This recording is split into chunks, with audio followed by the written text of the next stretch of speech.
The sun baked the earth like a furnace, turning the sand beneath into blades of fire.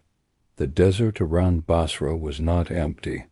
It was watching, silent, vast, and merciless.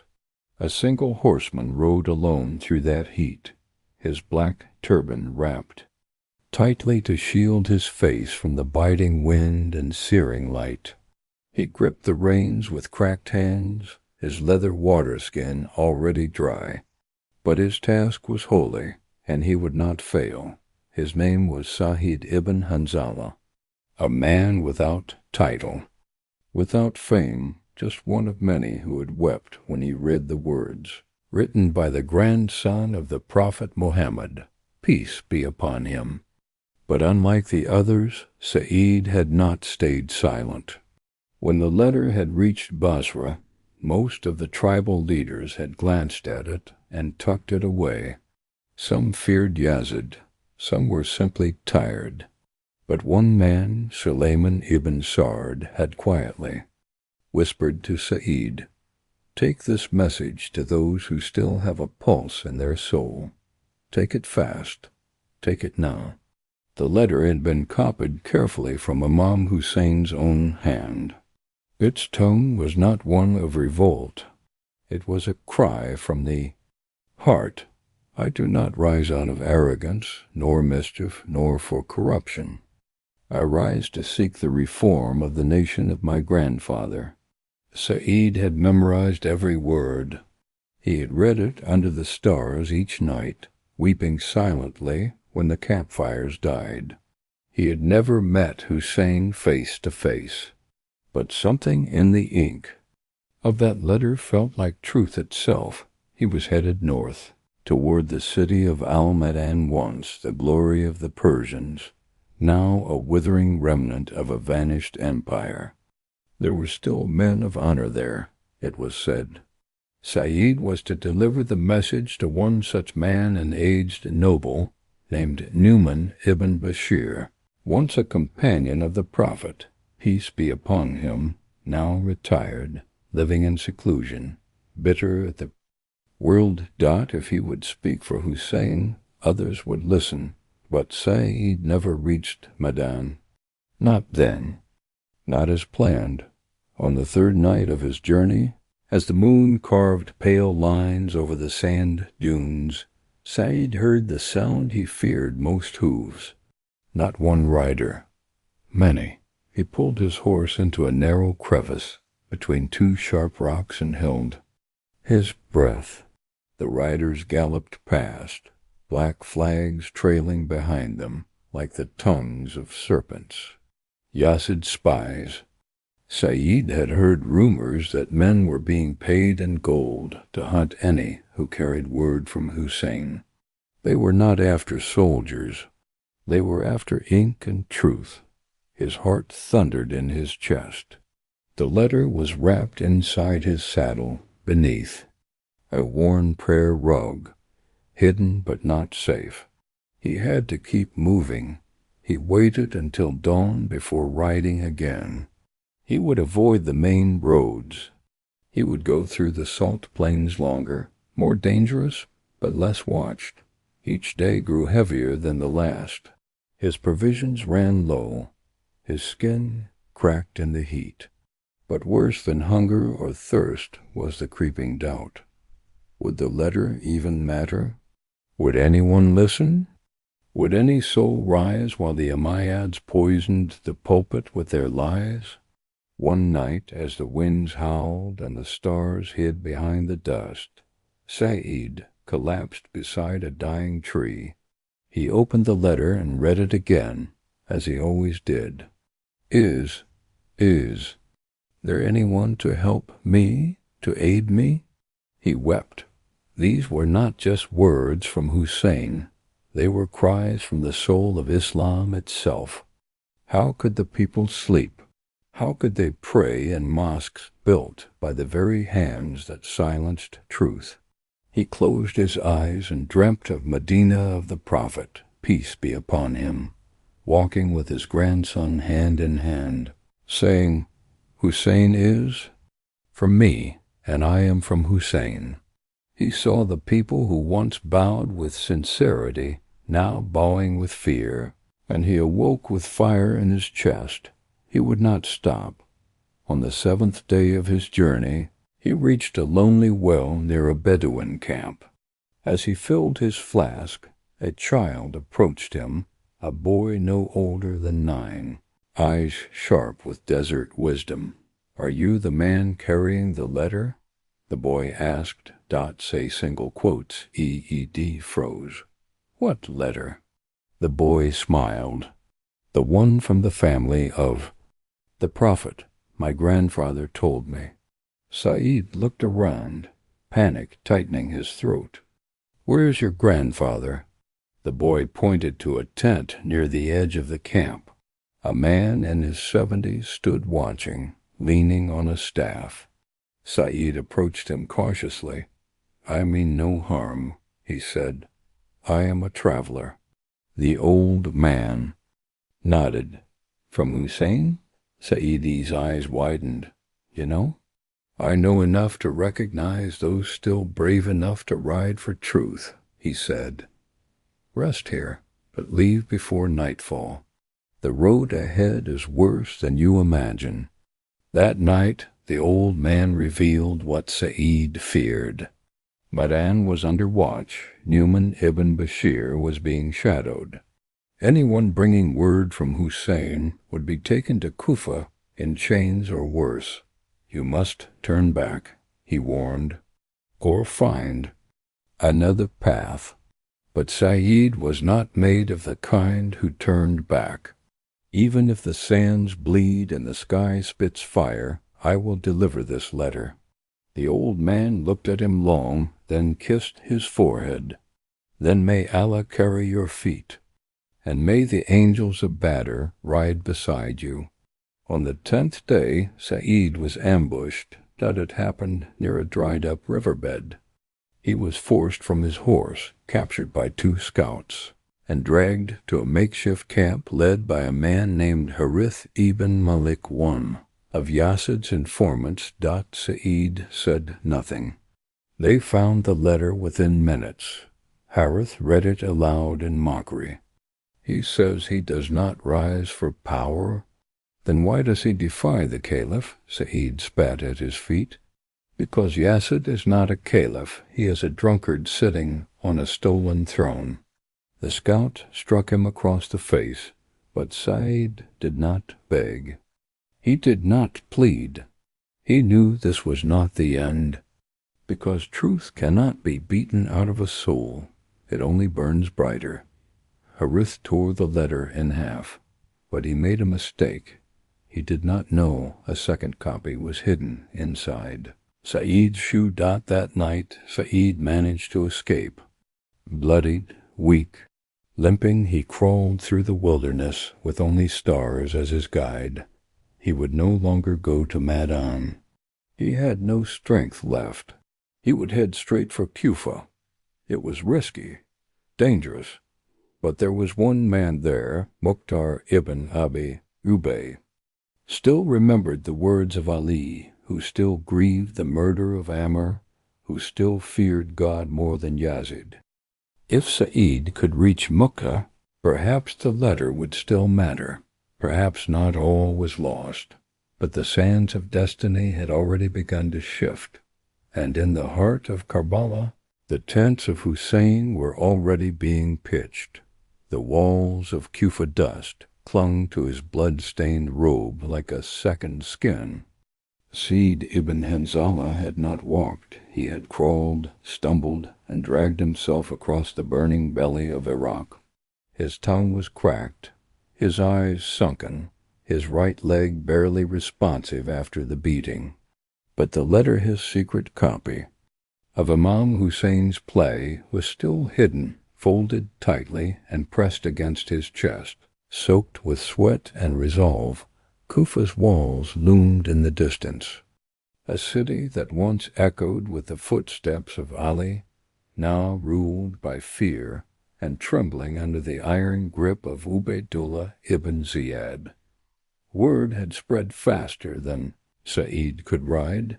Imam Hussain had begun his journey, and the people of Kufa had sent letters inviting him to lead them. But now Ibn Ziyad had arrived before Hussein, poisoning hearts and silencing tongues. And yet, inside this city, this nest of betrayal and sorrow, Sayyid had one hope. Mukhtar ibn Abi Ubayd. It was near midnight when Sayyid finally reached the southern gate. He did not enter through the front. That would be suicide. He waited in the shadows of a grove, then limped along a broken aqueduct that led to a narrow servant's tunnel. There a man was waiting tall, robed in plain wool, eyes sharp beneath a dark hood. "Sayyid?" he asked in a whisper. Sayyid nodded. He collapsed into the man's arms. "You've come further than I expected," the stranger said. "Mukhtar waits." They moved silently through the back alleys of Kufa, avoiding guards and curious eyes. Whispers followed. The many still loyal to Hussein were forced to pray in secret, to mourn in silence, their voices choked by the fear of Ibn Ziyad's spies. Finally, they entered a modest home tucked behind the ancient masjid. Candles burned low, and a scent of damp earth clung to the air. Mukhtar sat cross-legged, surrounded by maps and messages. He looked older than his age, with furrows etched deep into his brow, but when he saw Sayyid, his expression soft. "You made it," he said. Sayyid tried to bow, but Mukhtar rushed forward and caught him. "No need for formality. You carry the voice of Hussein." With trembling hands, Sayyid retrieved the letter from his chest. This was meant for Medan. He whispered, but the path closed. "I thought, if not Medan, then Kufa." Mukhtar opened the parchment slowly. His eyes scanned the familiar words, but this time they read like a dying breath. "I do not rise out of arrogance, ... Mukhtar swallowed hard. These words, if only they had been heard before fear claimed the hearts of this city. Then, "Let them hear them now," Sayyid said, his voice breaking. "Raise them again. Speak them. Act." Mukhtar looked into Sayyid's eyes. "You don't understand. Kufa is no longer a place of hope. The same men who wrote letters to Hussein now hide in their homes. Ibn Ziyad has filled the mosques with spies. Those who once pledged loyalty now beg for silence." Sayyid gritted his teeth. "Then let me speak. Let me enter the mosque and read this aloud. If I die, so be it. You would die before you." "Reach the mimbar," Mukhtar said, "but not for nothing." The next morning a plan was set. Mukhtar would send a letter not through the masjid, nor in the open, but through whispers, homes, and hidden gatherings. The letter was copied again, this time in smaller script, folded and hidden inside prayer books, stitched into shawls, passed between the hands of the faithful like a sacred relic. Every line of that letter became a spark. "I desire to enjoin good and forbid evil. I seek to follow the way of my grandfather. If you do not support me, then avoid oppressing me. ... The words flowed like fire through Kufa's underground. Old companions of Imam Ali gathered quietly at night, reading the letter by candlelight, tears tracing down their worn faces. Women recited it to their children, while young men clenched their fists in rage and helplessness. But Ibn Ziyad knew. Somehow he always knew. On the third night, Mukhtar's home was raided. Sayyid had already been moved, hidden in a cellar beneath a baker's shop. He listened from below as boots thundered above him, as soldiers turned over clay jars and tore down scrolls. He clutched his knife, not to fight, but to destroy the last copy of the letter should they find him. But they didn't. Mukhtar was taken, and with him the movement stalled. The days that followed were silent. Word came that Mukhtar had been imprisoned, that he might be executed. Some said he would be spared. Others whispered that his head would be sent to Yazid as a warning. Kufa fell into fear once again, and still no word from Karbala. Then, one evening, as Saeed sat in the cellar reciting verses from memory, the baker's son rushed in. "They're here," he gasped. "Who?" "A man from Hussain, Muslim ibn Aqil." Saeed's heart stopped. That night Saeed emerged from the shadows for the first time. Muslim ibn Aqil had arrived in Kufa and was staying in the house of Mukhtar's cousin. Saeed limped there under cover of night and entered a room alive with hope. Men gathered in hushed excitement.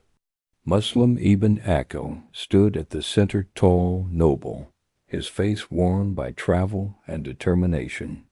When he saw Saeed, he stepped forward and embraced him.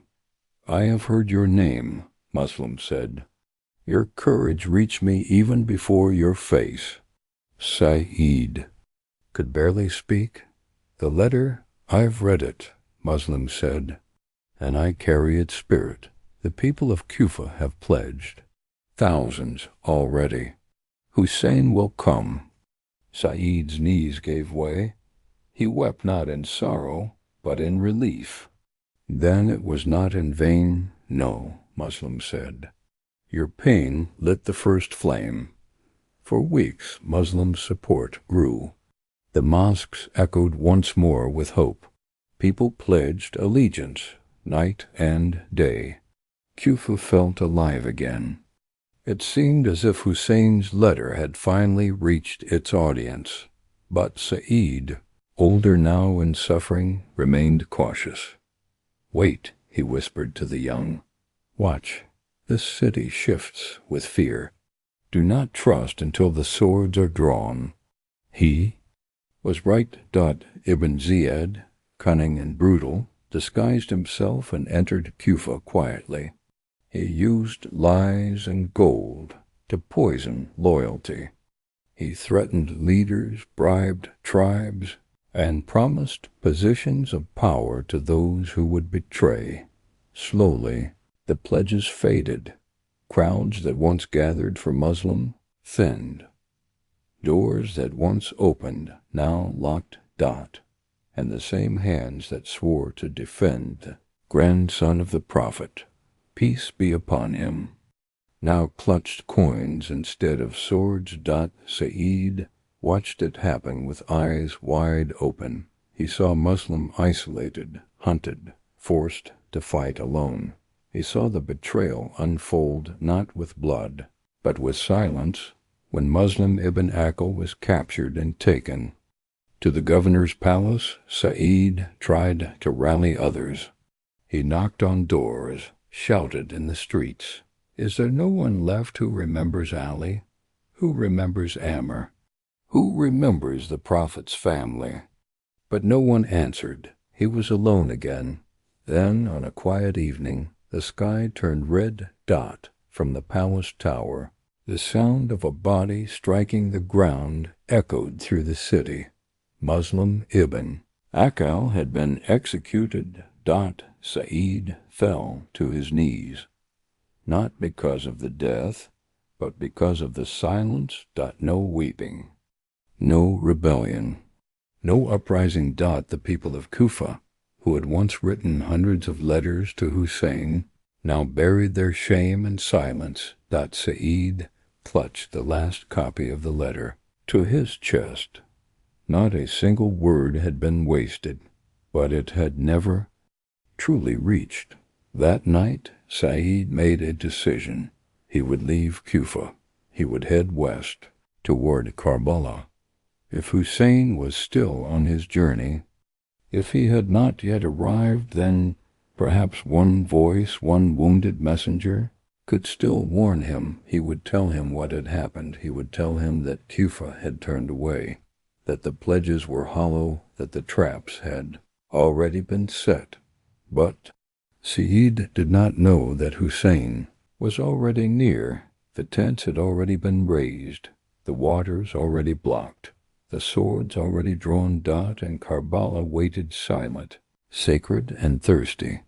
The dust before the storm, the sky over Karbala was heavy with silence. Clouds of ash-colored dust swirled low, like mourning garments being swept by the desert wind. The land was dry, cracked, and empty save for one rising camp and another that surrounded it like a tightening noose dot. In the center stood Hussein, a man whose face bore the nobility of his grandfather, the patience of his father, and the sorrow of every prophet who had ever walked alone. His companions were few, but their eyes were lit with a strange fire, one that neither fear nor death could quench. And riding toward them, slower than the wind, weaker than a whisper, came a lone figure on a staggering horse. His clothes were torn, his body thin, his face darkened by sun and suffering, but in his hand gripped tightly, despite the shaking, was a scroll, the last copy of the letter, the final plea. Said ibn Hanzala could hardly see. His right eye had swollen shut from the heat and beatings. His lips were bleeding. Every breath felt like it might be his last. But he rode on, praying with every step that he wasn't too late. He had left Kufa in the darkness, sneaking past patrols, carrying nothing but water, dates, and the message. His legs had nearly given out. His wounds bled anew. And yet something pulled him forward, not strength, but purpose. And then the tents appeared. He fell from his horse as he reached the outer perimeter of the camp. Several men rushed to him. He couldn't see their faces clearly, but he heard their voices calm, reverent. "Who is he? A traveler?" "No, he's come from the east." They lifted him gently. Someone poured water into his mouth. Another wiped the dust from his eyes. Then he heard it, a voice unlike any other. Soft, powerful, familiar even though he had never heard it before. Let him speak. It was Hussein. Said forced himself to sit, clutching the scroll with both hands. "My master," he gasped, "I have failed." Hussein knelt beside him. "No, you have not. I was to deliver your letter," Said wept, "to Madan, to men of dignity. But the roads, the spies, they tore it from my hands. I wrote it again. I brought it to Kufa. They heard it, but they did not act. They pledged, then betrayed." His voice cracked. "I watched Muslim Ibn Aqil fall. I watched silence replace loyalty. And now they have surrounded you. I am too late." Hussein took the scroll from his hands. He did not read it. He did not need. He smiled softly. "You carried not just the words, but the pain with them. That is more than enough." Tears streamed down Said's face. "Will no one come to help you?" "They came," Hussein said. "But they came not from palaces or city gates. They came from hearts untouched by fear." He gestured to his companions, the old, the young, the freed slaves, the women who had walked beside him since Medina. "Each of them is a letter, living, breathing, and unshaken." Said remained in Karbala. He was too weak to fight, but he begged to stay, to serve, to breathe the air of these final sacred days. He became the silent witness, watching as the army of Yazid grew in the distance, as the waters of the Euphrates were blocked, as children cried for a drink, and The skies remained cruelly silent. He saw Abbas, the Lion of Ali, bring back water in a single skin, dying before he could quench even his own thirst. He saw the sons of Zainab fall, one after another, with no complaint, no hesitation. He saw Ali Akbar, the shining son of Hussain, ride into battle with the voice of the Prophet, peace be upon him, echoing in his soul, and he watched as Hussein stood alone on the final day, dust swirling around him like the angels mourning above. But before the final battle, before the sun reached its cruelest height, Hussein came to Sayyid one last time. He sat beside him, offering him water with his own blessed hands. "You carried the truth," Hussein said, "and now you will carry its memory." Sayyid, trembling, said, "Why me? Because you saw it all? You saw the betrayal, you heard the pledges, you witnessed the silence, and now you will remember the blood. You will speak for those who cannot." Hussein stood. His shadow lingered for a moment. On this day Islam will be revived, not with power, but with sacrifice. Then he walked into the battlefield. Sayyid never forgot what he saw. He heard the cries. He saw the arrows rain down. He saw Zainab raise her hands in prayer when all hope had vanished, and when Hussein felt his body broken, his head raised, his voice still whispering the name of his grandfather, Sa'ed felt the world crack open. He fainted before the tents were burned. He awoke days later in the wreckage of what was once a sanctuary. The women and children had been taken, the bodies left to dry beneath the sun. He crawled to the site where Hussein had stood. The sand was darkened. And in that moment Sayyid made a vow. "I was the messenger of your plea.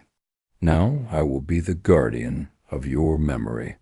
Years passed. Kufa remained haunted by its betrayal. Mukhtar rose. Revenge came. But Sayyid did not return to politics. He did not seek war. He wandered from village to village, from masjid to masjid. He carried only one thing, the copy of the letter, written again in his own hand, preserved, protected. He would gather people under trees, in hidden courtyards, and read to them. What with rage, but with tears, he would tell them of a man who did not rise for power. He would tell them of a camp without water. Of a baby with a pierced throat, of a flag that never bowed, of a man who gave everything and asked for nothing but truth. And whenever someone asked, "Who are you to speak of such things?" he would say, "I am no one, just a man who carried the letter that never reached." The letter was never delivered to its intended leaders. It was torn, hidden, betrayed. But in the end, it was not wasted, because that letter was not meant for palaces or governors. It was meant for hearts, for those who would awaken centuries later and still whisper, "Labbaik ya Hussein." The ink dried. The scroll crumbled. But the message survived. In every tear. In every shrine. In every soul that chooses truth over silence. And somewhere, deep in a forgotten corner of the earth, lies a grave, with no name. Where a traveler sleeps. Beside him a faded scroll, and above him the whispering wind of Karbala.